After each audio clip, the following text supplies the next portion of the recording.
Jadi Bapak Ibu saudara-saudari, ketika kita berbicara tentang hidup, itu berarti menyangkut segala sesuatu yang ada pada diri kita, mulai dari ujung kaki sampai ujung rambut.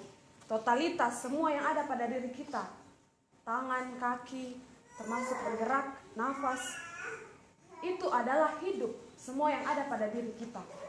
Lalu ketika kita berbicara tentang alat, saya kira ya bisa nenasang motu apa itu alat.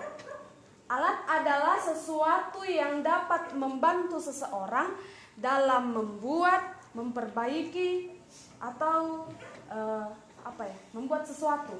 Nah, Bapak Ibu saudara-saudara yang sama dikasihi Tuhan, saat ini saya mau mengajak kita untuk melihat diri kita masing-masing, melihat hidup kita.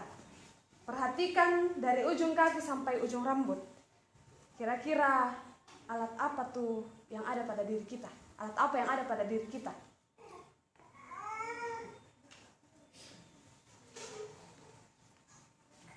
Kaki, tangan. Ya, ada kaki, ada tangan.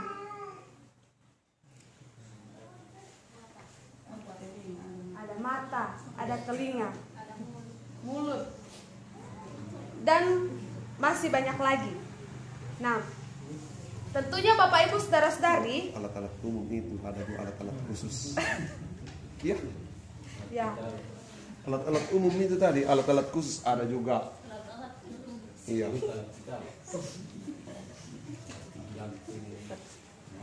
ya. Bapak Ibu saudara-saudara yang sama dikasihi Tuhan, ketika kita tadi sudah mengatakan ada alat khusus, ada alat umum, saya kira kita sudah paham apa alat khusus dan apa alat umum. Alat umum, tangan, kaki, dan lain sebagainya. Nah, Bapak Ibu saudara-saudari, semua alat yang ada pada diri kita itu mempunyai tugas dan fungsinya masing-masing. Tangan tidak akan mengurusi tugasnya mata. Tidak mungkin tangan katakan, mata lihat itu di sana, tidak. Karena mereka mempunyai tugas dan fungsi masing-masing. Lalu kita akan melihat bacaan kita pada saat ini. Dikatakan bahwa segala sesuatu yang ada pada diri kita, yaitu anggota-anggota tubuh, janganlah diserahkan kepada dosa, tetapi kepada Allah untuk menjadi senjata-senjata kebenaran. Nah, sebelum kita lebih jauh melihat bacaan kita pada saat ini, saya mau kita melihat dulu ini jemaat di Roma. Ya, jemaat di Roma ini Bapak Ibu saudara-saudari pada saat itu merupakan pusat kekuasaan terbesar di dunia, sehingga orang-orang di Roma pada saat itu sangat mungkin melakukan kejahatan. Ada banyak pelanggaran-pelanggaran yang dilakukan oleh orang-orang di Roma pada saat itu. Nah, menurut tafsiran yang saya baca, Roma ini adalah bisa dikatakan kota yang paling keji, yang paling jahat dan tak bermoral.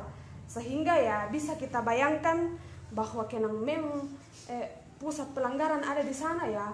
Bisa kita katakan bahwa ternyata Roma ini adalah tempat perkembangan dosa yang sangat cepat. Karena banyak pelanggaran-pelanggaran sehingga dosa berkembang sangat cepat.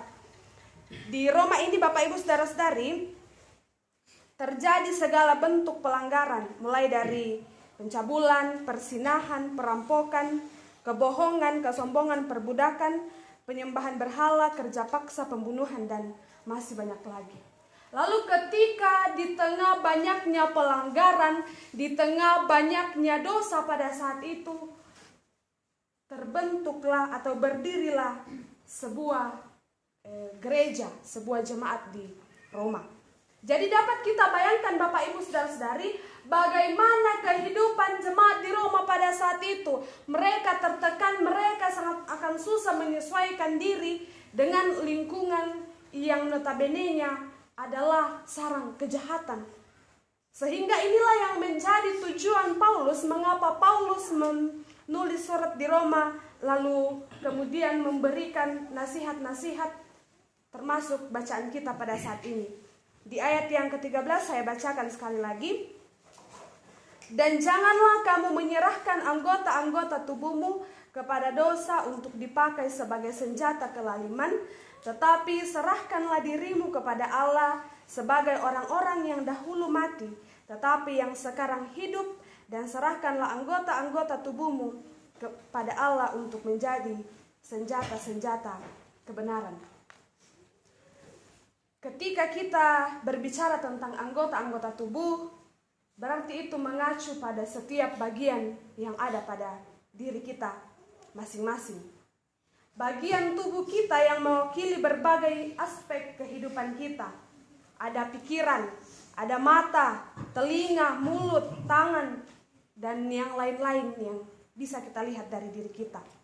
Melalui bagian-bagian ini, dengan adanya pikiran kita bisa berpikir, dengan adanya tangan kita bisa bekerja, dengan adanya mata kita bisa melihat, telinga mendengar, kaki berjalan, dan lain sebagainya.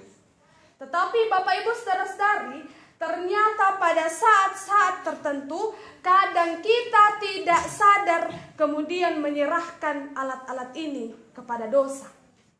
Sadar atau tidak sadar, kemudian kita mungkin menggunakan tangan kita untuk hal-hal yang tidak sesuai dengan kebenaran firman Tuhan. Sadar atau tidak sadar, mungkin kita menggunakan mata kita untuk melihat yang tidak benar. Di sana bang, para lu ditira dia pak, ada bang minta ilaku. Karena keinginan duniawi kita. Sadar atau tidak sadar, mungkin kita menggunakan pikiran kita untuk hal-hal yang tidak benar, membawa kita pada dosa. Nah, saya ingin Bapak Ibu saudara-saudari kita memikirkan dengan cermat bagaimana kemudian berbagai anggota tubuh kita yang ada pada diri kita kemudian dipersembahkan kepada Tuhan. Mulai dari ujung kuku kita sampai mungkin ujung rambut kita yang bercabang. Bapak Ibu saudara-saudara yang sama dikasihi Tuhan, segala bentuk, segala hal yang ada pada diri kita yang mungkin akan membawa hidup kita meninggalkan kebenaran firman Tuhan, mari sadari itu. Jangan sampai kemudian tangan yang kita punya kemudian membawa kita pada dosa.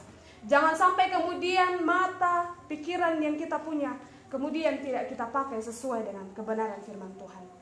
Karena itu Bapak Ibu saudara-saudari, mari dalam memaknai Minggu Prapaskah, Minggu persiapan, dan juga untuk mempersiapkan diri menerima sakramen,